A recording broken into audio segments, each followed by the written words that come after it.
Imagine a world where mainstream media no longer has the final say in shaping public opinion. Instead, social media platforms like TikTok dictate what we see, what we believe, and even how we respond to global events. But is that a good thing?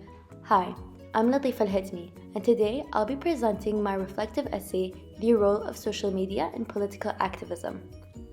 Social media has transformed the way we consume news and engage with political narratives. TikTok, in particular, has become a digital battleground where activism, propaganda, and counter-narratives clash in real time. Unlike traditional media, TikTok allows users to directly challenge dominant perspectives, giving marginalized voices a space to be heard. But it also raises critical questions about censorship, misinformation, and the power of algorithms in shaping our realities. Through my media and politics minor, I've explored how media is never truly neutral. It's a tool of influence, power, and resistance. One of the case studies that shaped my understanding of these dynamics was the 2022 FIFA World Cup in Qatar, where TikTok became a platform for contesting Western media's portrayal of the event. My journey in this minor has helped me critically analyze how media constructs narratives, how digital activism can challenge biases, and why platforms like TikTok are both powerful and problematic. In this presentation, I will walk you through how TikTok became a major player in the global discourse around the Qatar World Cup and how it used both as a tool for activism and a space of censorship, and how my media and politics minor has shaped my ability to critically engage with these media narratives. So let's begin by looking at how TikTok has revolutionized political activism and media narratives. To understand the relationship between media and politics, we need to look at how digital platforms like TikTok have reshaped the way people consume news, engage in activism, and challenge dominant narratives. Unlike traditional media, TikTok operates an algorithm-driven system that pushes content based on engagement rather than editorial control. This means that everyday users, not just journalists or politicians, can influence public discourse. It has become a space where political activism thrives, allowing underrepresented voices to challenge mainstream narratives. Think about past movements like the hashtag Black Lives Matter or hashtag Free Palestine. TikTok played a crucial role in amplifying these causes. But the power of TikTok isn't just about visibility, it's about the ability to counter misinformation and shape public perception in real time. One of the best examples of TikTok's political influence was during the 2022 FIFA World Cup in Qatar. Western media heavily criticized Qatar's human rights record, LGBTQ policies, and labor conditions, but the level of scrutiny was disproportionately higher compared to past World Cup hosts like Brazil or Russia, despite similar issues in those countries. TikTok became the battleground for this debate. Muslim creators, Qatari citizens, and digital activists use the platform to push back against biased coverage. Viral videos emerged, challenging Islamophobic portrayals and highlighting Qatar's safety, hospitality, and cultural values. These videos gained millions of views, reshaping how many people saw the event. For instance, one viral video showed how Western fans embracing Qatari traditions, wearing the ghitra, respecting local customs, and even appreciating the alcohol ban. This directly contradicts the Western media portrayal of Qatar as an oppressive and unwelcoming place. TikTok allowed these alternate perspectives to go mainstream, proving that social media can be a tool for rewriting global narratives. But while TikTok gave a voice to underrepresented communities, it also revealed deeper issues like media bias, algorithmic control, and even digital censorship. In the next section, I'll explore how these themes shaped my understanding of media power and politics throughout my minor. So we've seen how TikTok played a crucial role in reshaping the global discourse around the 2022 FIFA World Cup, but this case study is just one example of broader issues I explored in my minor. Three key themes stood out to me: media bias and Islamophobia, the power of digital platforms, and the hidden influence of censorship and algorithmic control. One of the biggest lessons I learned in this minor is that media is never neutral. It reflects the biases of those who control it. Western media often uses an Orientalist lens when covering Muslim majority countries, reinforcing stereotypes rather than offering a balanced perspective. The 2022 World Cup coverage is a perfect example. While issues like labor rights and LGBTQ concerns were raised, the level of scrutiny were far more intense than for countries like Russia in 2018 or Brazil in 2014. The same media outlets that ignored human rights violations in the past World Cups suddenly became highly critical when the tournament was hosted in Qatar.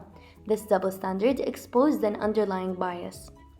TikTok users quickly pointed this out. Many videos went viral comparing how Western media covered Qatar versus other hosts. Hashtags like #Western hypocrisy showing how digital platforms allowed people to challenge these narratives in real time. This leads to another critical theme, the power of digital platforms in shaping narratives. Historically, governments and major media corporations controlled public discourse, but platforms like TikTok have decentralized information, allowing everyday users to challenge dominant perspectives. In my minor, I study how media can act as both a tool of empowerment and control. TikTok allowed Muslim creators and activists to push back against Islamophobic narratives, but it also showed how digital platforms could become a battleground for ideological conflict. One viral TikTok video showed how Western fans enjoyed the alcohol-free environment, calling it one of the safest World Cups ever. This directly contradicted news articles that framed Qatar's alcohol restrictions as oppressive. The ability of TikTok to amplify these counter-narratives demonstrated how digital media can shift global conversations. But while TikTok gave a voice to underrepresented communities, it also revealed a darker side, censorship and algorithmic control. Social media platforms are not truly democratic spaces. What gets seen and what gets suppressed is influenced by hidden forces. Many pro-Qatar or anti-Islamophobia videos were reportedly shadow banned, meaning they did not appear on users' feed despite high engagement. Some were even removed entirely. This raised important questions. Who control these digital spaces? And to what extent do platforms like TikTok reinforce existing power structures rather than challenge them? In my minor, I studied media regulation and free speech, which helped me understand that digital activism exists in a fragile balance. Platforms like TikTok can give marginalized voices a platform, but they still are controlled by cooperations with their own interests. Throughout these themes, media bias, the power of digital platforms, and digital censorship, I've come to see media as not a tool for information, but a powerful instrument of influence. In my final part of my presentation, I'll reflect on how this minor has shaped my critical thinking and my approach to media consumption moving forward. So far, we've explored how TikTok became a key player in shaping global narratives, particularly during the 2022 FIFA World Cup. But beyond this case study, my media and politics minor has fundamentally changed how I perceive media, activism, and power. In this section, I'll reflect how my understanding has evolved and what I've taken away from this journey and how it shapes my perspective moving forward. When I first started this minor, I saw the media as a tool for spreading information, something neutral, objective, and fact-based. But throughout my coursework, I realized it was never just about information, it's about power, influence, and control. The Qatar World Cup was truly eye-opening and an example of how global narratives are shaped. If I had relied on only Western news sources, I might have accepted their framing of Qatar without question. But through TikTok and my coursework, I saw firsthand how different perspectives can emerge, challenge biases, and rewrite dominant narratives. And one of the important lessons I learned is that digital platforms are not just social spaces. They are political battlegrounds. Governments and corporations and activists all compete for control over narratives, and social media is where these battles play out in the real world. Moving forward, I know that I'll never consume media the same way. I'll ask myself, Who is telling the story? What perspectives are missing? And what biases are shaping the narrative? I've developed a deeper appreciation for the power of digital activism. While platforms like TikTok offer new opportunities for voices to be heard, they also come with challenges like censorship, misinformation, and algorithmic control. My studies in media regulation, international relations, and political decision making have helped me understand these complexities.